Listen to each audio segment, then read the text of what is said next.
Hello and welcome to a very special episode of Life of the Mind, and it's special because I am interviewing my co-host,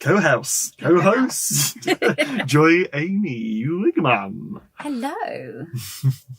So today is Life of the Mind of a drama, and this is Life of the Mind, a neurodivergent podcast presented by neurodivergent people.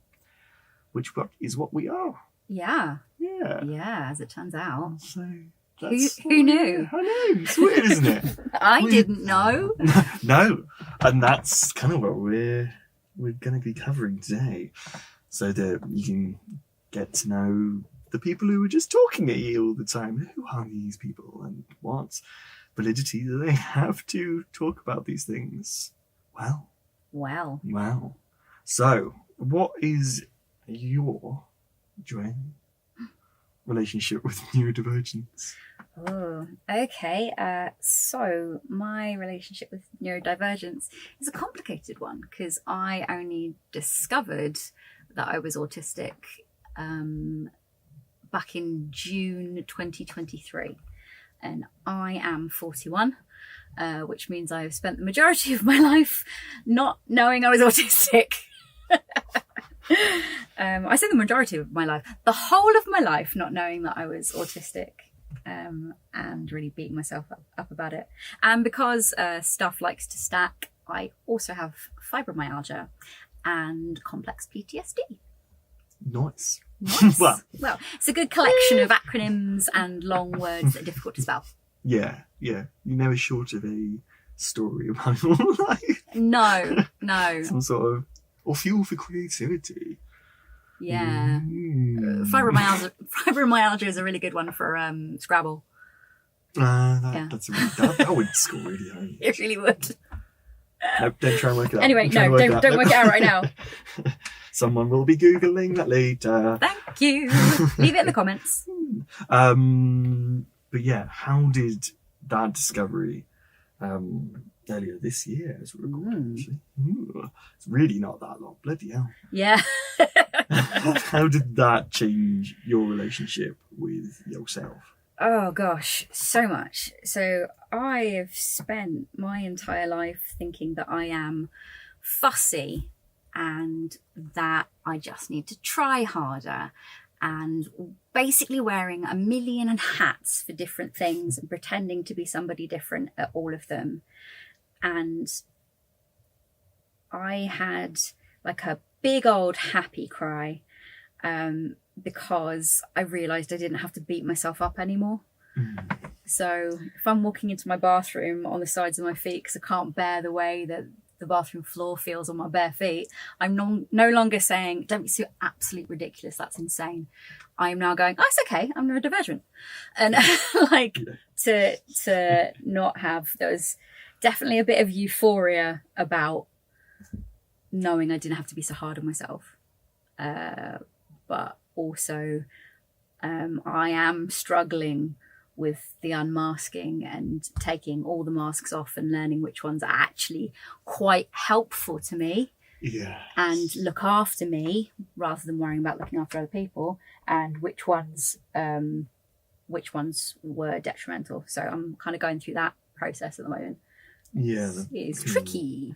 Yes, it is very tricky. Yes, someone who's still going through it. I think it's going to be a process for the rest of my life. Yeah, lifelong process.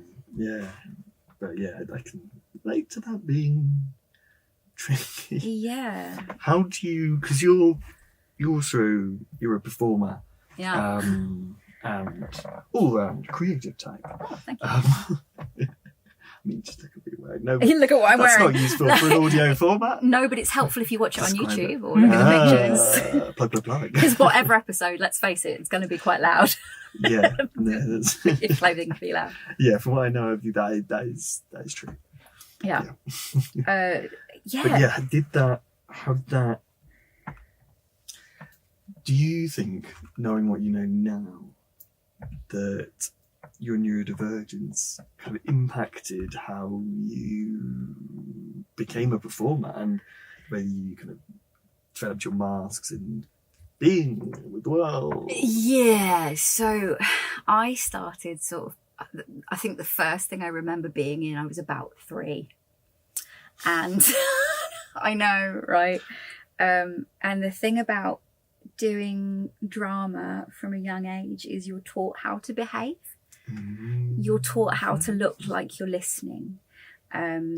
As a child, when you're taught kind of, this is what somebody looks like when they're happy, this is what they look like when they're sad, this is an interaction between 2 adults, and I think that made me create some pretty hefty masks from a very early age. I know there's sort of this stereotype of autistic people like not being able to look you in the eye. I have the opposite thing. I've been taught that when you listen to people and when you talk to them, what you do is you look them in the eye, and I freak people out because I like really do eye contact people, and I think that sort of comes from this same kind of thing. And like you said when I interviewed you about how when you've got a script, everyone has to behave in a certain way that's been agreed on.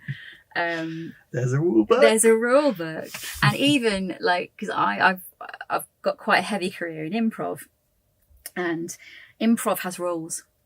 It has rules and pathways and methods, and as long as you are improving with people that you trust and like adhere to those pathways, that's great because I know where it's going, even if I don't know exactly what's going to come out of my mouth.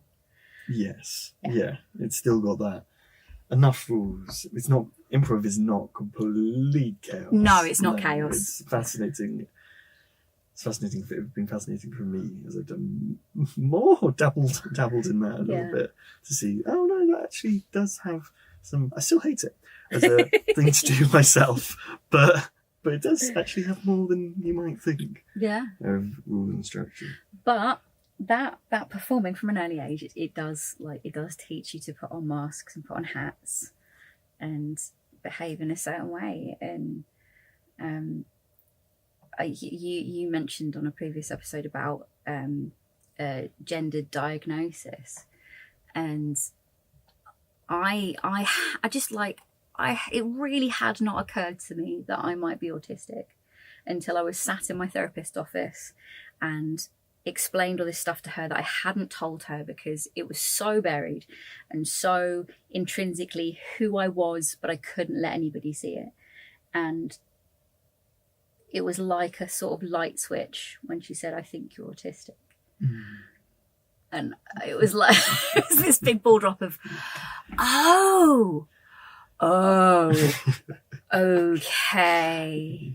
And then we went through all the forms and stuff. So I have been sort of diagnosed by a mental health professional, but it's not the big fancy, like, you have to be diagnosed by the right person in order to be diagnosed as autistic. Yeah. Which, it is a whole strange thing. Yeah. Because self-discovery is so valid. Yeah, self-discovery is completely valid. So long to get the actual diagnosis, and it's so hard. Difficult. It's so hard, and like that alone, like immediately I started unmasking from knowing that it sort of happened naturally, but that affects your relationships because you've acted a certain way with people you've known your whole life, and suddenly they're going to be seeing this side of you that maybe they've not seen before, and that's really hard, and it puts a strain on relationships. Yeah. And I think one of the things I've struggled with is finding support for that initial, what do I do with my life now? How does this change? Yeah, that paradigm shift moment. Yeah. And you're like, oh my God, the world is just what? And actually my boundaries are now need to be very different. And I can fight for things, my validity in certain areas. Yeah. But also the people I pretend to be are part of me. So it's all true. How do I? Yeah, it's true. It's not a lie, but it's detrimental to my health. Yeah. So it's a big old mess, really. Actually, that's a really good point. It's something that on my journey through it, something we talked about before, about because I'm further on in the process of getting used to it and everything as a thing. But that thing of all the different aspects of oneself still being you. Yeah. Something I've really struggled with as well. It's and that initial period really is, and there's such a lack of support out there for that moment. It's something that we can kind of each do for each other in so many ways, because we each been through or go through that experience, and even just saying, actually, this is really hard. Yeah, I'm going through grief for the childhood that could have been, and all of those things that we start to believe about ourselves, and all of that, and the actual struggle itself to actually work out where it sits, and like you're saying, strain on relationships and what that means and what that changes, and if people can't accept that at all, or if they struggle with, there's all of these. It's complex. And I see it as a positive thing, but that doesn't mean that it's not also hard. And I think that's really important with doing things like this podcast. It was always going to be really important to me to talk about how, like, the reality, because I see a lot of positivity, which is great, but reality is important as well in order to support each other. And adds that nuance of the actual, the individual experience as well, and that actually things do need to change, and podcasts need to be made where it's neurodivergent people talking about neurodivergent problems. Yes. I'm really glad that this discovery has come now, because I'm a mother. I've got a 17-month-old daughter, and knowing now that I'm autistic, I'm able to put things in place that help me cope with things that would be difficult for anyone, but have an extra layer of difficulty because I get things like sensory overload, because I get the overwhelm and the meltdown, things to keep me safe, things to keep my daughter safe. I'm able to put things in place to do that, rather than just pushing myself to go, you're a mother, you should be able to do this. Now, nobody should do that to themselves, regardless of whether they are neurodivergent or not. But it's taken a lot of pressure off there, definitely. Yeah, that's a really good point. And it's something that, if she herself ends up being neurodivergent. Well, her mum's autistic and her dad's got ADHD, so the chances are. Genetic lottery is pointing in that way. But it's so important for something I believe strongly is that it's important for, if you're going to have kids and you think about it, because if you're working out whether that's part of yourself, it's like working on anything within yourself, so that when you then are planning to have kids, and you aren't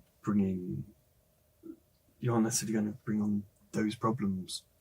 You're going to understand. You're going to understand, and you're going to be like, oh yeah, I can just. Like, this is what I wish happened when I was a kid. Yeah, you're walking into the bathroom on the side of your feet. Yeah, that's actually fine to do. Let's do it together. Do you know, it's really changed my perspective of other people as well. So, like, especially in things like shops and cafes. Now, me and my husband have a thing where we love surly service. So if it's nice food, but the waiter's like really rude, we love it. It's just very funny. But I'm now seeing it with this sort of neurodivergent eye. So I was served in a phone shop a couple of weeks ago by a guy who was that little pedestal they stand behind. He was sort of leaning on the pedestal and rocking on it a bit, and he never looked me in the eye, and he was a bit blunt with me. But in my head, I made this immediate like, well, what if he's neurodivergent? And just like, this is just him, that's fine. And taking away that level of like, person in a shop has to perform to me. And it made my transaction a lot easier. Yeah, and actually it can just, how you relate to other people, if you just as that baseline have more knowledge about it, like you're saying. Yeah. And not everybody has to do all of those performance things that we're taught. No. Look in the eyes. And I got a new phone. What do I care? And touch people and all of these things that are Because, yeah, like you, I'm the same. I look at people too much in the eyes if I do it, because I'm like, oh my God, eyes are fascinating. But also, it's that There is connection. that. And then it's like, oh, the too much connection. I can't tear my eyes away. The stream is burning. Do people think I'm flirting with them because I keep looking them in the eye? Is that what it is? It's like, also, do people not think I'm flirting with them? Because I'm not looking at them in the eyes. Oh, But there's a no. butterfly. There is literally a butterfly. I'm not even making it up. Oh dear. Yeah. Did you, through that process of discovery and that you're still going through, did you feel like, or are you feeling like you need to come out almost as autistic, and how much, especially as it gets more ingrained and you've validated it for yourself? Yeah. So with the people who are close to me, I was sort of telling them in person, because I think it's important that they know that there's a reason why I'm acting differently around them, that I'm being more authentic. I'm not, changing things for any reason. I actually did a big old Facebook post once I'd told the people that were closest to me, because I was not doing, I do a lot of social media, and I'm quite vocal about things to do with fibromyalgia and to do with complex PTSD, and that's part of who I am. I think it's really important to take stigma out of things by talking about them. Yeah, I agree. And I wasn't being able to talk about my experiences with autism because I hadn't had that conversation. Yeah. So I just ripped the plaster off and just did a big old thing of saying, look, you don't need to do anything about this post. I'm just explaining what I'm going through at the moment. If you're going through the same thing, great. Why don't we have a coffee and have a chat about it and moan about what's going on, and celebrate what's going on. A few people were difficult to handle because it was quite a shock for them. But I got a lot of messages from friends saying, hey, I'm going through this at the same time, who hadn't spoken to anybody about it. Or, hey, I always knew there was a reason why you were friends with lots of engineers, which I am. I sort of me and engineers gravitate towards each other. There's just this certain when I hear people talking passionately about something, I'm like, oh yes, and I want to hear everything they've got to say. And then if they want to listen to my weird passionate stuff as well, I'm like, you're one of us. Yeah, and you realise that everybody around you is like, wait a minute. Yeah, I think that's probably quite a good time to wrap it up. That kind of community. Yeah, community. Actually reaching out, sharing, being open about stuff, engaging with other people, and actually all being like, we're all in this together. Mm-hmm. It's a very real journey, and it is unique to the individual. Yeah. But there are things that can be shared within it. Yeah, things that bring us together. There are always things that bring us together. Yeah. Okay, folks, that's it for this episode. Find us on Instagram at life.inthemind. Our other socials are linked in the bio. Don't forget to like, subscribe, and comment. Bye!